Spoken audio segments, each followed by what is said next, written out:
Most stories are born from an idea, a plot, or a character.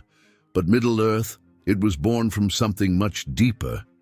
J.R.R. Tolkien didn't just create a fantasy, he built an entire mythology, so rich and detailed that many believe it could have existed. But what made this man turn a simple phrase scribbled on a piece of paper, "In a hole in the ground there lived a hobbit," into one of the grandest worlds in literature?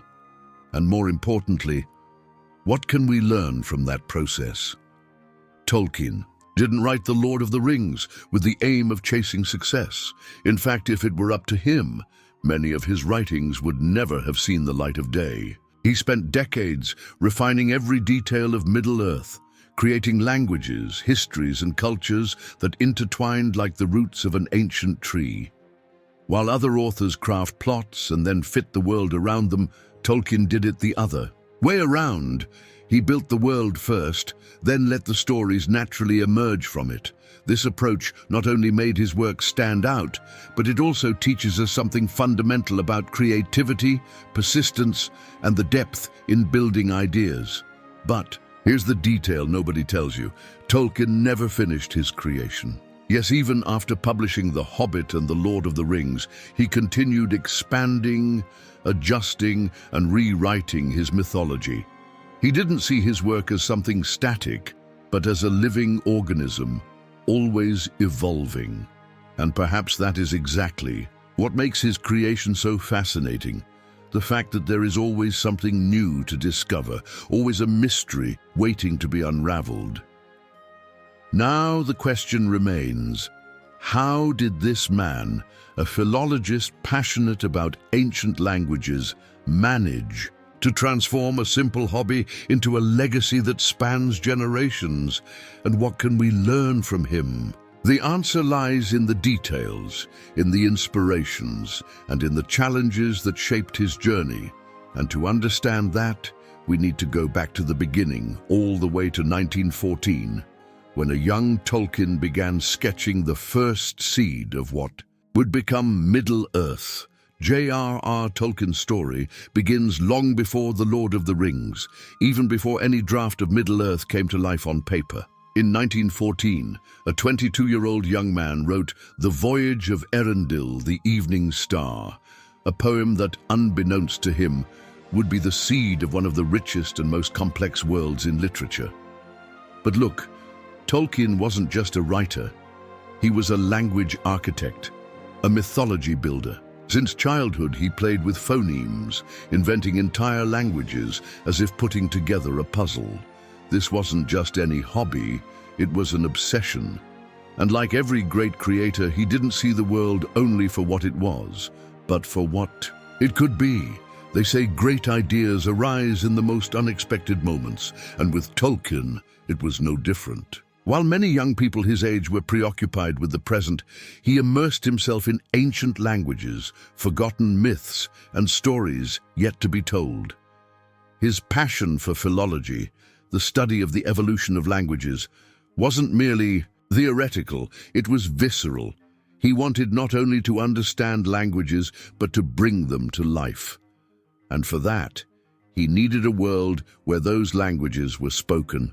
That's how the idea of an entire universe was born, where elves sang in Quenya and Sindarin, where dwarves murmured in Khusdul, and even the black speech of Mordor had its own rules and nuances.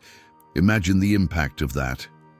While conventional writers started with a plot and then decided on the details, Tolkien did the opposite. He created the languages first and then built a world that made sense for them.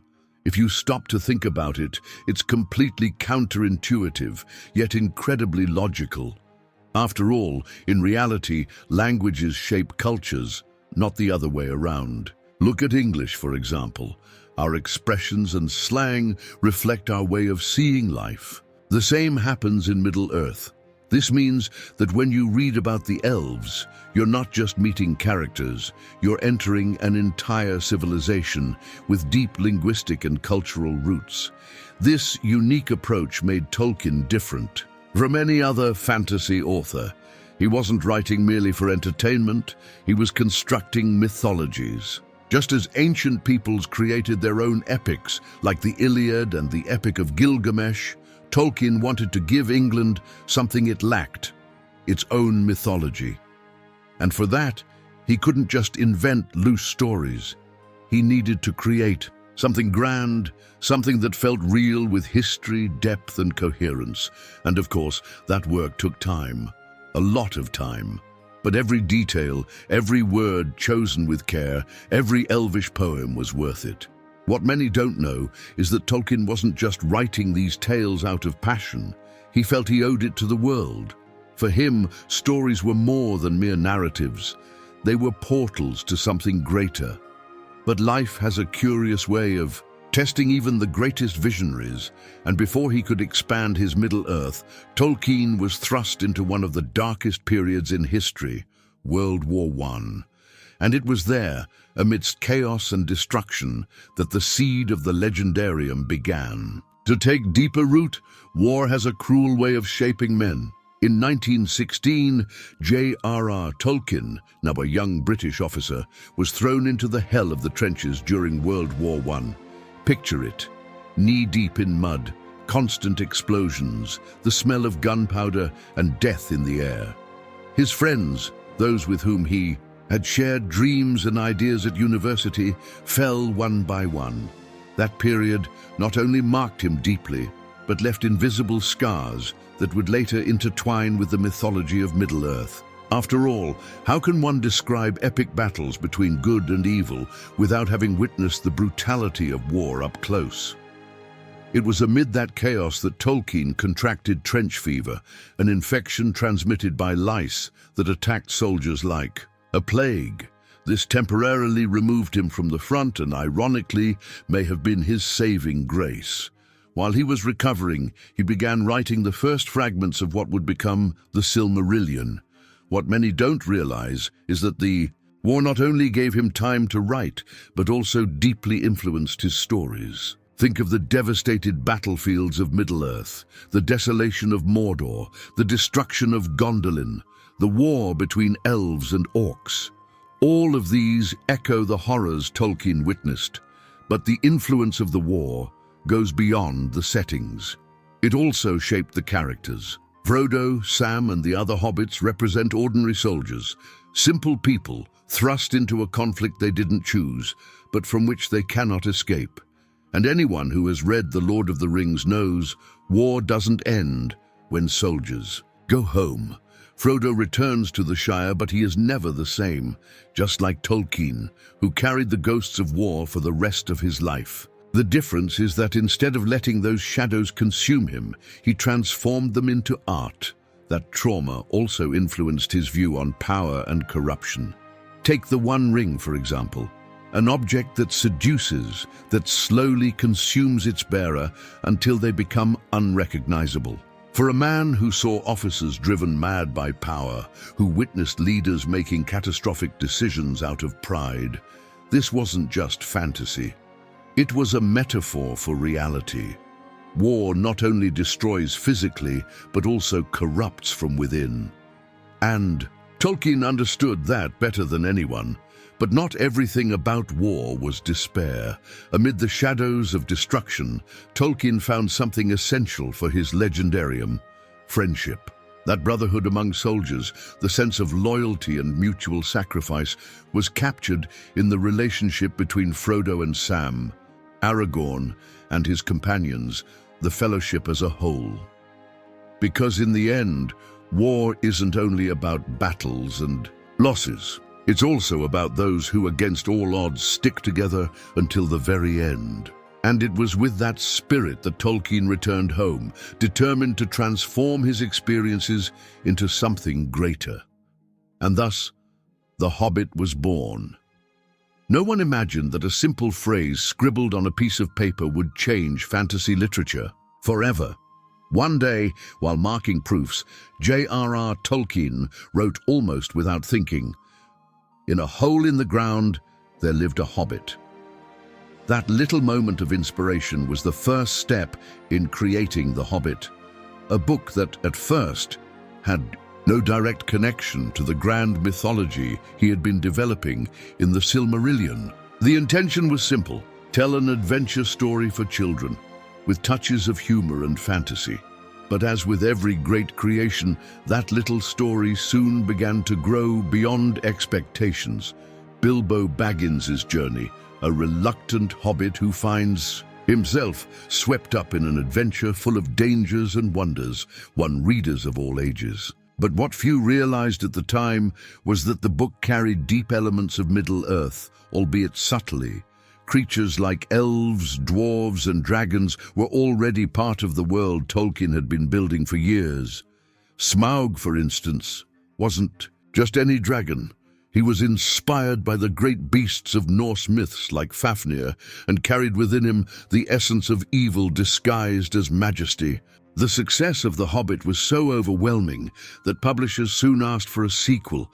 Tolkien then began writing a new adventure, but this time, something changed. What was supposed to be just another children's story began to transform into something much larger. The Lord of the Rings was born as a sequel to The Hobbit, but as Tolkien delved into the writing, he realized he could no longer treat that world as a simple fantasy.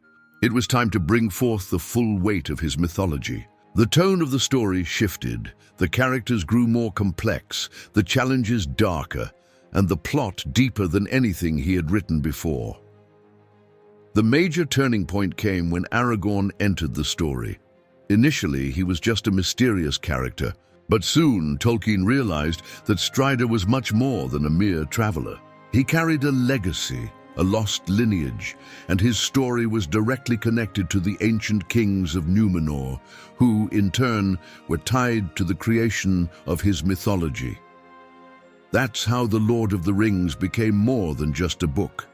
It became a portal to the vastness of Middle-earth. What was once just an adventure tale, now transformed into an epic saga, a true testament to the struggle between light and darkness. This expansion of Tolkien's universe wasn't planned in a conventional way. Unlike many authors who build their stories following rigid scripts, Tolkien allowed the narrative itself to guide him. What began with a hobbit in a hole turned into an epic about the fate of Middle-earth. And it was this organic, almost mystical approach that made his work stand out. But the foundation of it all wasn't in the story itself, but in what truly drove Tolkien, his passion for languages and mythologies. And that's where we come to the heart of the creation of Middle-earth. If there's something that truly sets Tolkien apart from any other fantasy writer, it's the fact that his story wasn't created first. It sounds strange, but that's exactly it. Middle-earth was born from the languages, not the other way around. Unlike other authors who invent random words to give an exotic flavor to their stories, Tolkien developed entire languages with complex grammars, dialects, and linguistic evolutions. He was a passionate philologist who believed that a language cannot exist without a culture, a people, a history. Thus, when he created Quenya and Sindarin, the Elvish tongues, he realized he needed a world where those languages would be spoken. And so, brick by brick, Middle-earth began to take shape. This obsession with languages went far beyond mere literary construction. Think about the way we speak today. Every language carries not just words, but a way of seeing the world. English has direct, straightforward expressions, while Japanese is full of nuances and formalities. Similarly, the languages of Middle-earth reveal the essence of their speakers. Elves speak in poetic, refined tones with an almost musical rhythm. After all, they live for centuries and see the world as an eternal dance. Dwarves, on the other hand, have a harsh language filled with strong consonants, reflecting their resilient and reserved spirit. Nothing is random. Every linguistic detail reinforces the depth of the mythology. And what's the impact of that? Total immersion. When someone reads The Lord of the Rings and comes across an Elvish name, it's not just a pretty sound. That name has roots, meaning, and an internal logic. It's the same principle by which historical names like Alexander, Julius Caesar, or Genghis Khan carry weight and significance for us. That's what sets Middle-earth apart from so many other fantasy worlds. It feels real because its foundation is built the same way our own history evolved. Tolkien didn't write just a novel, he did something akin to what ancient peoples did when creating their own mythologies. But he didn't stop there. Every language he created directly influenced the story. Take the Rohirrim, for example. Their language is based on Old English because Tolkien wanted them to reflect the Germanic peoples of the Middle Ages. Even their songs and poems carry that structure. And that brings us to an interesting question. How many stories have you read where the culture of the fictional peoples feels superficial, as if it were just an afterthought? That was never the case in Middle-earth. There, language shaped the identity of the characters, their values, and even their actions. That's why, when reading The Lord of the Rings, we don't feel like we're in a created world. We feel like we're visiting a place that has always existed. All of this shows how Tolkien viewed literature, not as a simple pastime, but as a way to build something timeless. Every language created, every name chosen, every sound crafted was part of a vast tapestry of meanings. But the creation of Middle-earth didn't stop there. Tolkien still had a great challenge ahead, uniting his stories and turning a recurring dream into one of the most fascinating narratives in fantasy: the fall of Numenor. Not everyone knows, but Tolkien had a recurring dream. He saw a great island sinking into the sea, swallowed by the waters like an inevitable punishment. This nightmare haunted him for years, until he finally found a purpose for it within his mythology. That's how Numenor was born, a grand civilization inspired by the myth of Atlantis. Unlike the simple lands of ordinary men, Numenor was a kingdom of power and splendor, a gift from the Valar to humanity. Its inhabitants were tall, wise, and long-lived, living in harmony with the elves and with the world itself. But, as with all great things, ambition came as well. And the story of Numenor isn't just about glory, it's about the inevitable fall of those who dare to cross limits that should never be breached. Tolkien didn't create Numenor merely as a setting. He wanted to tell a story about pride, about how the desire for power can lead even the noblest astray. The Númenóreans, who were meant to be the guardians of knowledge and peace, began to resent the elves for their immortality. They had everything except eternity, and that desire to escape death became an obsession. Have you ever seen something similar in the real world? People who achieve wealth, status, and influence, yet are never satisfied? That is the essence of Numenor, an empire that, instead of valuing what it had, sought to take what it could never possess. And then came Sauron. Yes, the very same Sauron from the Lord of the Rings, but in a much subtler and more dangerous form. Captured by the Númenóreans, he quickly turned the tables and became the king's advisor. His weapon wasn't brute force, but manipulation. He convinced the people that the Valar were hiding true immortality, and that the only way to achieve it was by marching to Aman, the sacred land. The king, Ar-Pharazôn, made the decision that would seal his people's fate. He defied the gods themselves. And that's when the punishment came. The sea rose, the waters engulfed the island, and Numenor ceased to exist. Only a few, led by Elendil, managed to escape, and those few would go on to found the kingdoms of Gondor and Arnor. But Numenor didn't just vanish from the geography of Middle-earth. Its shadow remained in the minds of those who came after. Aragorn, for instance, wasn't just a wandering warrior. He was a direct descendant of the kings of Numenor. His own dilemma, whether to accept his destiny as king, is directly linked to the past of his lineage. Tolkien was a master of these kinds of connections. For him, the history of a people didn't end when their kingdoms were destroyed. The echoes of the past continued to shape the present, just as happens in the real world, and all of this began because of a dream. That is the power of Tolkien's imagination. He took a simple nightmare and turned it into a grand narrative filled with lessons about pride, corruption, and redemption. But Numenor was only one piece of the puzzle. The real challenge was yet to come, turning a simple children's book into one of the greatest epics ever written. If you read the early drafts of The Lord of the Rings, you'd be surprised by the light, almost childlike tone of the story. In the beginning, Tolkien was still in the mindset of The Hobbit, a fun tale for children with a touch of adventure and humor. Frodo, for example, was originally named Bingo, and the narrative had a much more carefree rhythm. But something changed along the way. As Tolkien wrote, Middle-earth began to take on a darker, more epic tone. The author himself admitted that the Silmarillion, his grand, unfinished mythology, started to leak into the story. And it was at that moment that The Lord of the Rings stopped being merely a sequel to The Hobbit and became the grand saga we know today.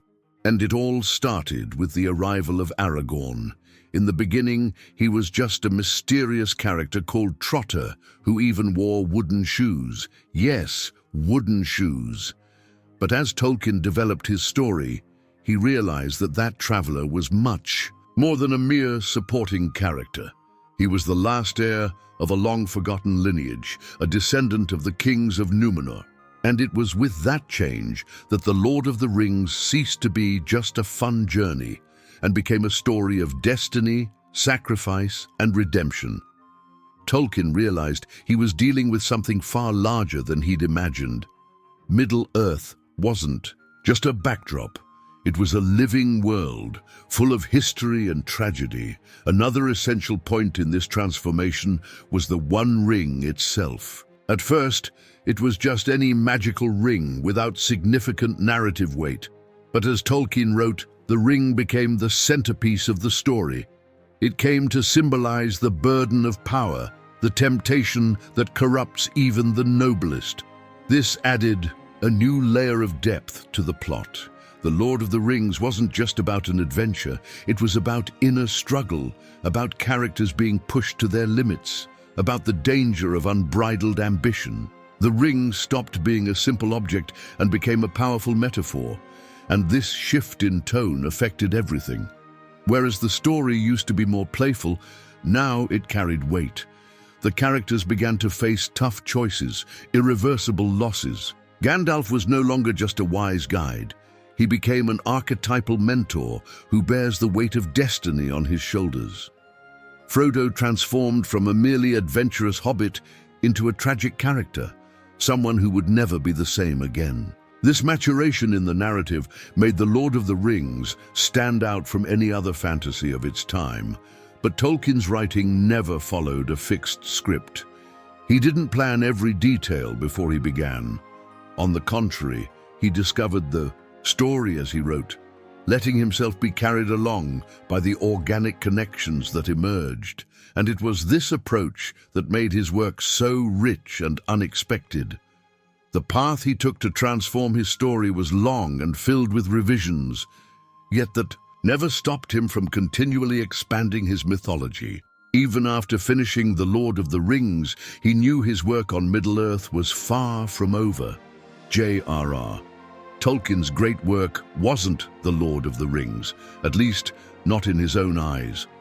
For him, Middle-earth was much more than the journey of the ring. He spent decades building a vast legendarium, a collection of stories, legends, and myths that would give depth to his world. The Silmarillion was the heart of that creation, but there was a problem. He never managed to finish it, and it wasn't for lack of trying. He revised, rewrote, added details, and then went back to the beginning, unsatisfied. The truth is, the mythology he created was so grand that it seemed impossible to put a final stamp on it. Tolkien was a perfectionist.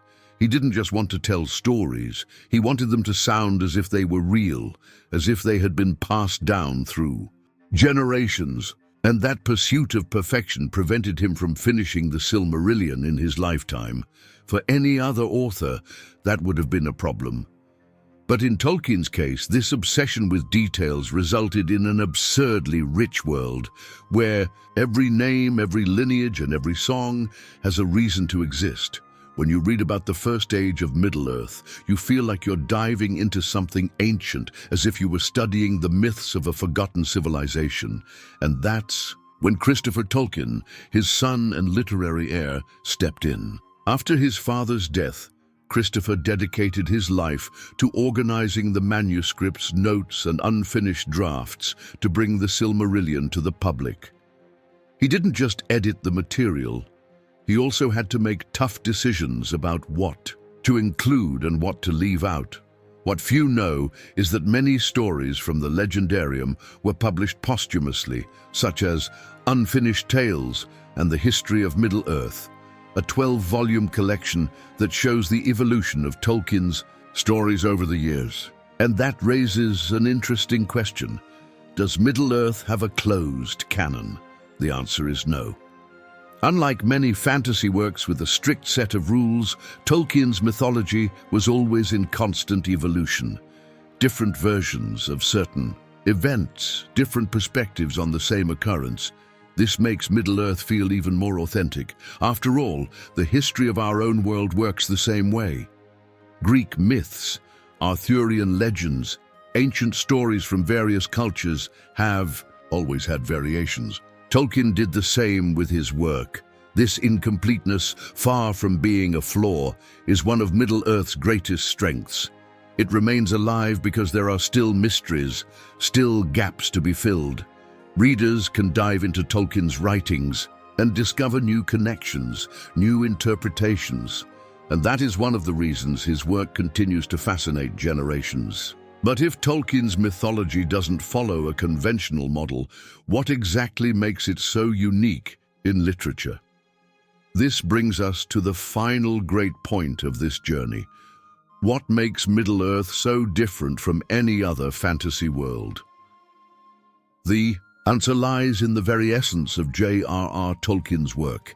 He didn't write a story, he created a living mythology.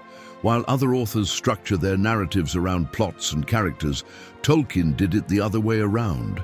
He built a mythological, linguistic, and historical foundation so deep that his stories seem to naturally emerge from that base. And it's precisely because of that Middle-earth doesn't feel like a simple literary creation, but rather like a real world full of traditions, legends, and layers of meaning. What sets his work apart from other fantasy tales is that there isn't one absolute canon. Different versions of events coexist, just as they do in human history. Take, for example, the myths about King Arthur. There are countless interpretations of his life, his deeds, and even his fate. Tolkien brought that very principle into his creation. What we know about Beren and Luthien, the fall of Gondolin, or the destruction of Numenor can change depending on the source within the Legendarium itself. This makes Middle-earth more than just a backdrop. It becomes a living organism, always open to new discoveries. Another unique point is that Tolkien wasn't interested merely in telling a great adventure. He wanted to create a sense of historical depth. When Gandalf mentions that the One Ring is older than you think, it isn't just a narrative trick to add weight to the story.